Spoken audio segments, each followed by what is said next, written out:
Hello everybody, welcome back once again to the Final Fantasy X HD Remaster. So this time we are going to take on the Dark Magus sisters. And they are surprisingly easy if you kind of do this right.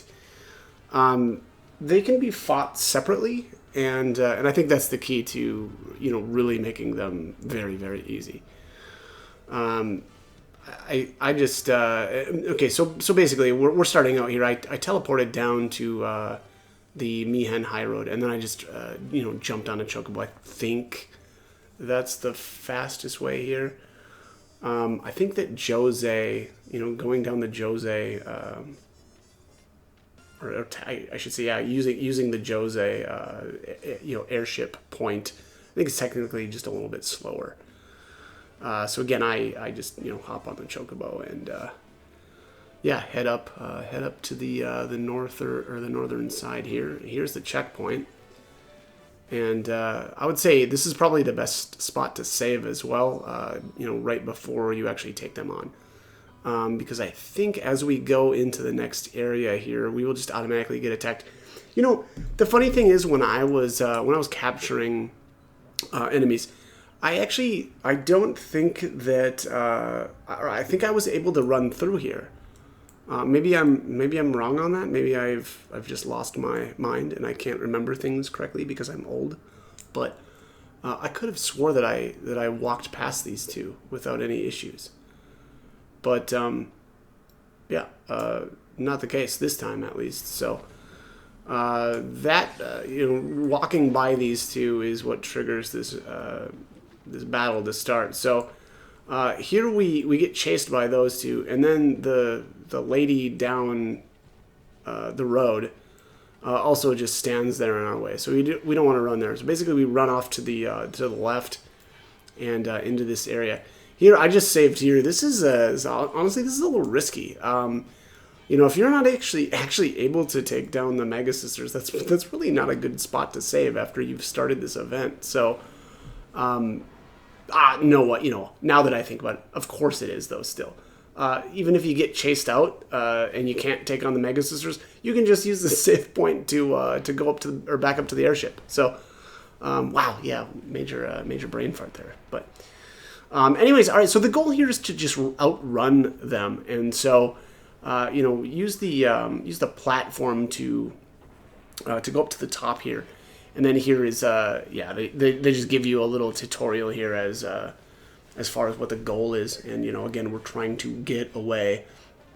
The screen flashes yellow when you're sort of in danger. I guess that's obvious.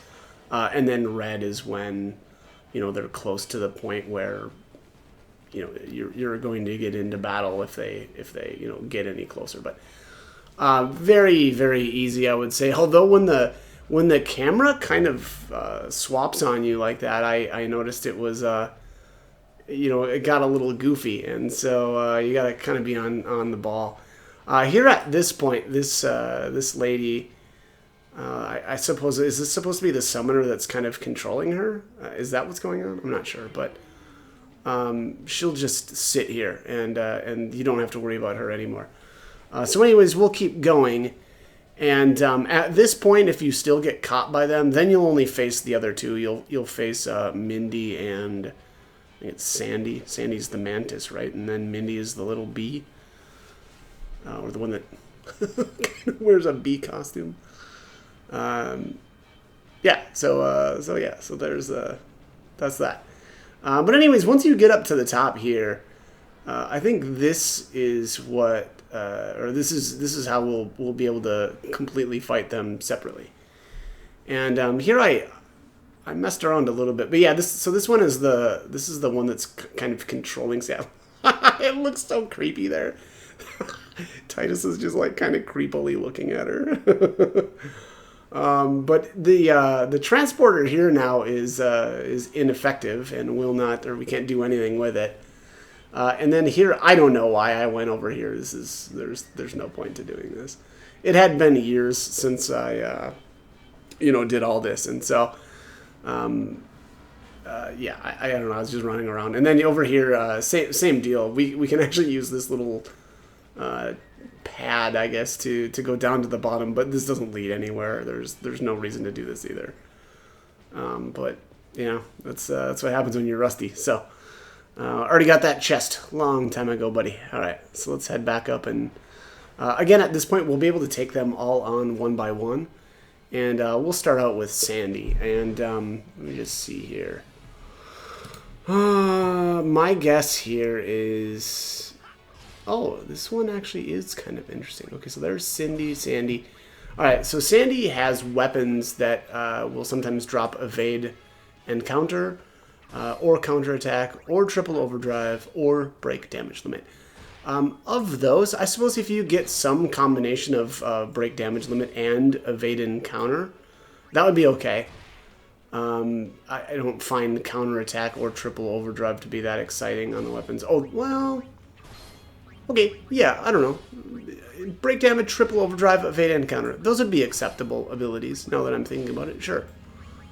Yeah, that's not bad, actually. And then as far as the armor, she will sometimes drop stuff that has auto shell, which, meh, not that great, but also sometimes break HP limit and ribbon.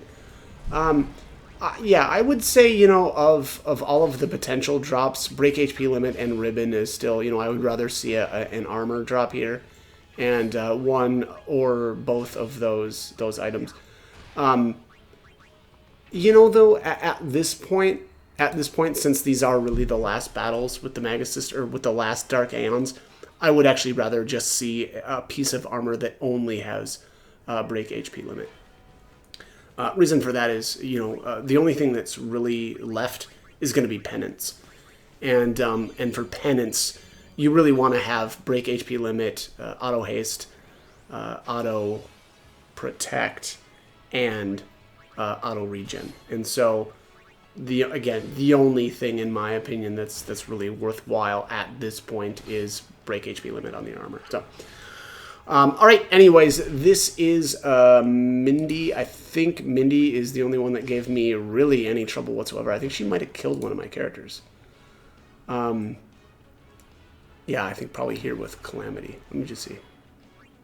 Nope, not that. It wasn't that. All right, well, let's see if I was completely wrong. I may have been just completely wrong here. All right, I skipped briefly ahead. No, she does not wreck me, actually. I completely destroy her. So, Dark Mindy, as far as her potential drops, she does have some interesting stuff as well. Okay, so on the weapons, Magic Booster, 1 MP cost, triple overdrive, and break damage limit. Now, that is probably one item that, or that is probably one of the more useful of all of the different Dark Aeons as far as weapons. Again, Magic Booster 1 MP cost, pretty good. Also break damage limit. If there is a case to be made for any weapon that isn't a Celestial, it's some combination of those abilities, and actually triple overdrive as well. So really, again, if you're not using a Celestial, which again, I don't know why you would, don't bother, there's just no reason to. That would be a potential option. Now, as far as her armor goes, break HP limit, obviously, again, same reasons as I had said with Sandy, very, very good. She does also sometimes drop armor that has auto haste. So, perfect. I mean, you really want that on all of your, end game armor. Lastly, though, ribbon. Unfortunately, as I said earlier as well, not impressed by that. At this point, we just don't need it anymore. All right, so lastly here, we're working on Dark Cindy. She's got 3 mil. She's got the most HP of all of these guys. For weapons, alchemy, junk, triple overdrive, okay. Gillionaire, junk at this point, and then break damage limit, okay, sure. And again, for reasons that I've already stated, again, I still prefer Celestials. Armor, Auto Phoenix, not something I want to see on a piece of armor at this point, but break HP limit and ribbon, same deal with ribbon.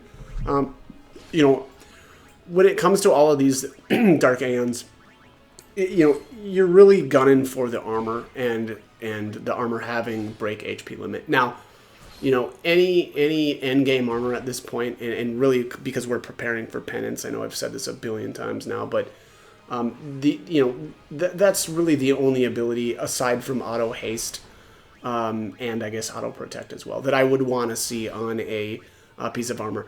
But I would prioritize break HP limit. The reason for that is if you want to customize that, that's about 2 million gil. Excuse me. Whereas really all of the rest of the auto abilities that I want on the gear is a lot cheaper. For instance, auto haste is only about 360k.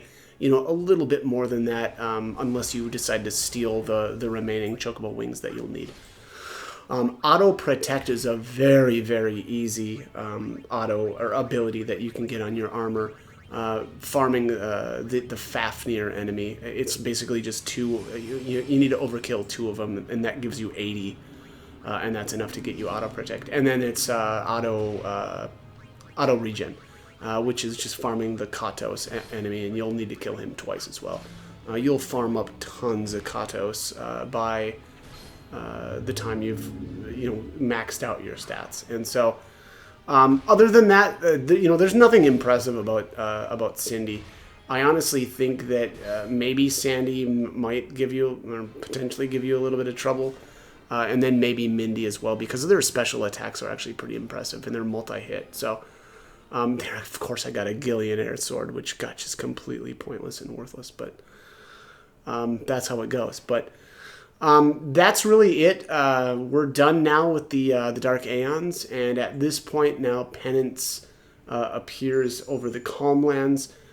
He will be accessible by using the airship, and it'll be selectable from the menu. But that will be the next video. It will be finally taking on Penance, and Penance is the most difficult enemy of the entire game. So I will do that video next.